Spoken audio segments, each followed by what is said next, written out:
ایک یہودی بچہ تھا، وہ کبھی کبھی جب صحابہ کرام نبی کریم صلی اللہ علیہ وسلم کا مسجد میں بیٹھے ہوئے تو دیکھتا تھا اور آپ کو آ کر سلام کرتا تھا۔ کچھ دن وہ نہیں آیا تو آپ صلی اللہ علیہ وسلم کو بتلایا گیا یہ بچہ بیمار ہے، یہ بچہ بیمار ہے۔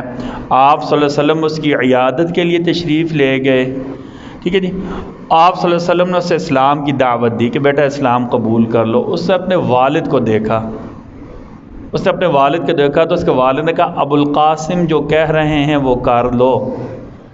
اس بچے نے لا الہ الا اللہ محمد الرسول اللہ پڑھا، اس کے بعد وہ بچہ فوت ہو گیا۔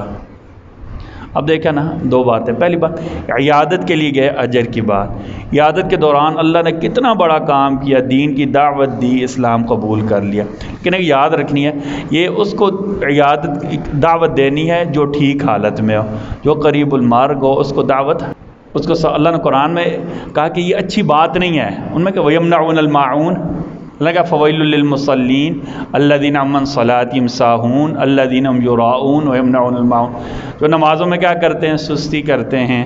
اچھا، اللہ نے برکا نمازیں دکھلاوے کے لیے پڑھتے ہیں، ویمنعون الماعون، اور عام استعمال کی چیزیں مانگنے پر نہیں دیتے۔ اب یہاں عجیب بات اللہ نے کیوں کہا ہے کہ نماز کے ساتھ کیا تعلق ہے؟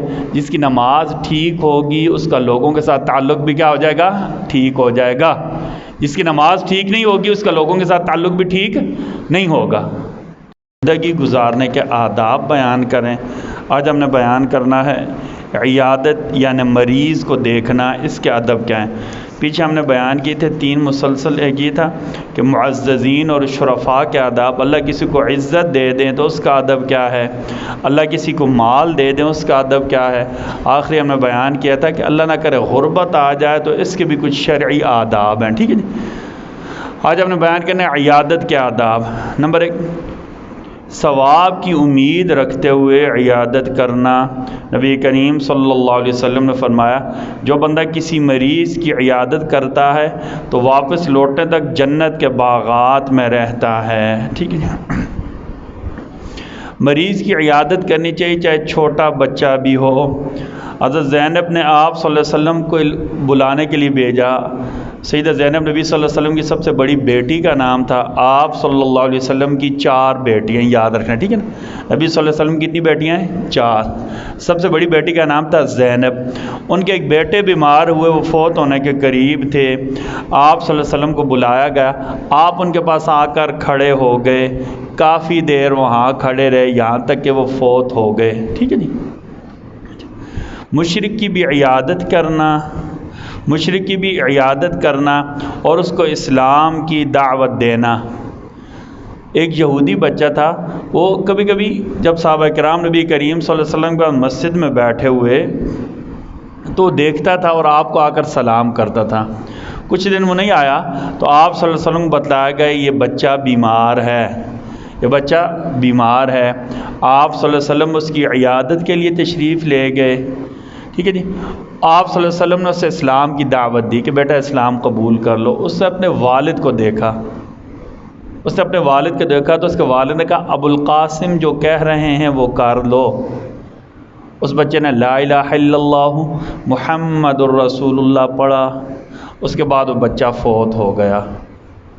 اب دیکھا نا دو باتیں، پہلی بات عیادت کے لیے گئے، اجر کی بات، عیادت کے دوران اللہ نے کتنا بڑا کام کیا، دین کی دعوت دی، اسلام قبول کر لیا۔ لیکن ایک یاد رکھنی ہے، یہ اس کو عیادت دعوت دینی ہے جو ٹھیک حالت میں ہو، جو قریب المرگ ہو، اس کو دعوت نہیں دینی ہے، ٹھیک ہے۔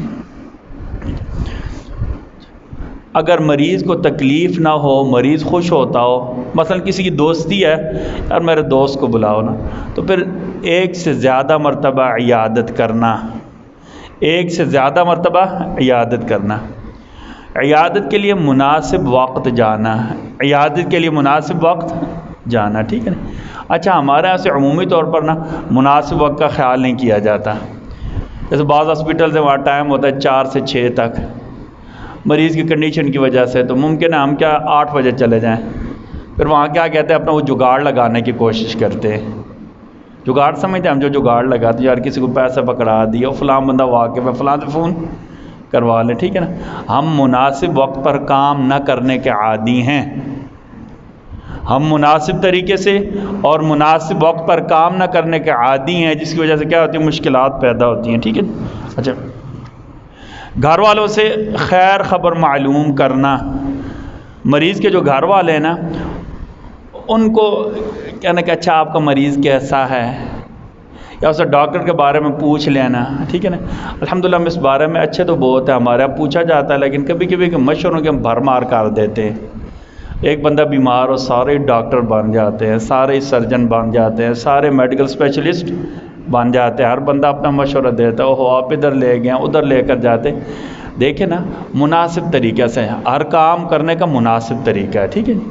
مناسب طریقے سے دیکھ لیں، مثلا اس کو فلاں چیز کی ضرورت ہے. میں آپ کو مثال دوں، بعض لوگ بہت زیادہ بیمار ہوتے ہیں نا، ان کو کسی آرام والے بیڈ کی ضرورت ہے، تو آپ اچھے طریقے سے گھر والوں کو مشورہ دے دیں. کبھی کبھی ہوتا ہے نیچے کوئی میٹرس وغیرہ ایسا ڈالنے کی ضرورت ہے، تو اس کا اچھے طریقے سے مشورہ دے دیں. اگر آپ کے گھر ہے یا آپ کے اپروچ میں، تو وہ چیز ان کو بتلا کہ یہ چیز ایسا کرنے کیا ہوتا ہے، اچھا ہوتا ہے. مثال کے طور پر کبھی کبھی گھروں میں بیماری ہوتی ہے تو واش روم کے لیے چیئرز کی ضرورت پڑتی ہے، تو اسپیشل اس کی ضرورت ہوتی ہے. ٹھیک ہے. اگر ایسی کوئی چیز کسی کے ہاں ہو نا، تو یہ دینی چاہیے. ٹھیک ہے نا. اللہ نے قرآن کریم میں نا کچھ لوگوں کو برا گردانا ہے. ان میں کیا، وَيَمْنَعُونَ الْمَاعُونَ، عام استعمال کی چیزیں مانگنے پر دیتے. ضرورت کی فالتو چیز، مثال کے طور پر کسی گھر ایک سیڑھی فالتو ہے، لوگوں کو ضرورت پڑ سکتی ہے نا. ٹھیک ہے نا. اچھا نہیں ہے یار، رہنے دو، نہیں ہے، وہ کیا کہہ رہے ہیں، چٹا جواب دے دیتے. اگر ہاں ایک خطرہ ہو کہ بندہ لے جائے گا، جیسے ہمارے حاجی عبید صاحب کو موبائل کو لے گیا بگا کر. ٹھیک ہے جی، اس کا بھی احتیاط کرنی. ٹھیک ہے. ان کی دکان پر بندہ آیا ہے، یہ چیز دکھائیں، یہ چیز دکھائیں، یہ چیز دکھائیں، ان کا موبائل لے کر بھاگ گیا، اس کا بھی احتیاط کرنی. ٹھیک ہے نہیں. ابھی تو اللہ معاف کرے، میں جنازہ بھی بچے ہوئے ہیں، جنازہ میں جاتے تو پہلے اعلان کرنا پڑتا ہے جیب کا خیال رکھیں. ہاں کوئی بندہ ضائع کر دینے والا ہو، خیال نہ رکھنے والا ہو، تو اس کو تو آرام سے کہ اچھے طریقے سے کیا کہتے ہیں، نہ کر دیں. لیکن عمومی طور پر ہمارا لوگ خیال رکھتے ہیں. جو ضرورت کی چیزیں ہیں کسی کو دے دی جائے تو اس کا کیا ہوتا ہے، ثواب ہوتا ہے. اس کو اللہ نے قرآن میں کہا کہ یہ اچھی بات نہیں ہے. ان میں کہ وَيَمْنَعُونَ الْمَاعُونَ، اللہ کا فَوَيْلٌ لِّلْمُصَلِّينَ الَّذِينَ عَنْ صَلَاتِهِمْ سَاهُونَ الَّذِينَ هُمْ يُرَاءُونَ وَيَمْنَعُونَ الْمَاعُونَ، جو نمازوں میں کیا کرتے ہیں، سستی کرتے ہیں. اچھا، اللہ نے برکہ نمازیں دکھلاوے کے لیے پڑھتے ہیں. وَيَمْنَعُونَ الْمَاعُونَ، اور عام استعمال کی چیزیں مانگنے پر نہیں دیتے. اب یہاں عجیب بات اللہ نے کیوں کہا ہے کہ نماز کے ساتھ کیا تعلق ہے؟ جس کی نماز ٹھیک ہوگی اس کا لوگوں کے ساتھ تعلق بھی کیا ہو جائے گا، ٹھیک ہو جائے گا. جس کی نماز ٹھیک نہیں ہوگی اس کا لوگوں کے ساتھ تعلق بھی ٹھیک نہیں ہوگا. ٹھیک ہے. تو اچھا، مریض کی عیادت کے لیے جائیں، اگر میرے پاس استطاعت ہے، گنجائش ہے، یا میرے پاس ان کی ضرورت کے مطابق کوئی چیز ہے، تو ان کو دینا تاکہ ان کے ساتھ آسانی کا معاملہ ہو جائے. اللہ تعالی ہم سب کو کہنے سننے سے زیادہ عمل کی توفیق عطا فرما دے. ربنا تقبل منا انك انت السميع العليم وتب علينا انك انت التواب الرحيم برحمتك يا ارحم الراحمين.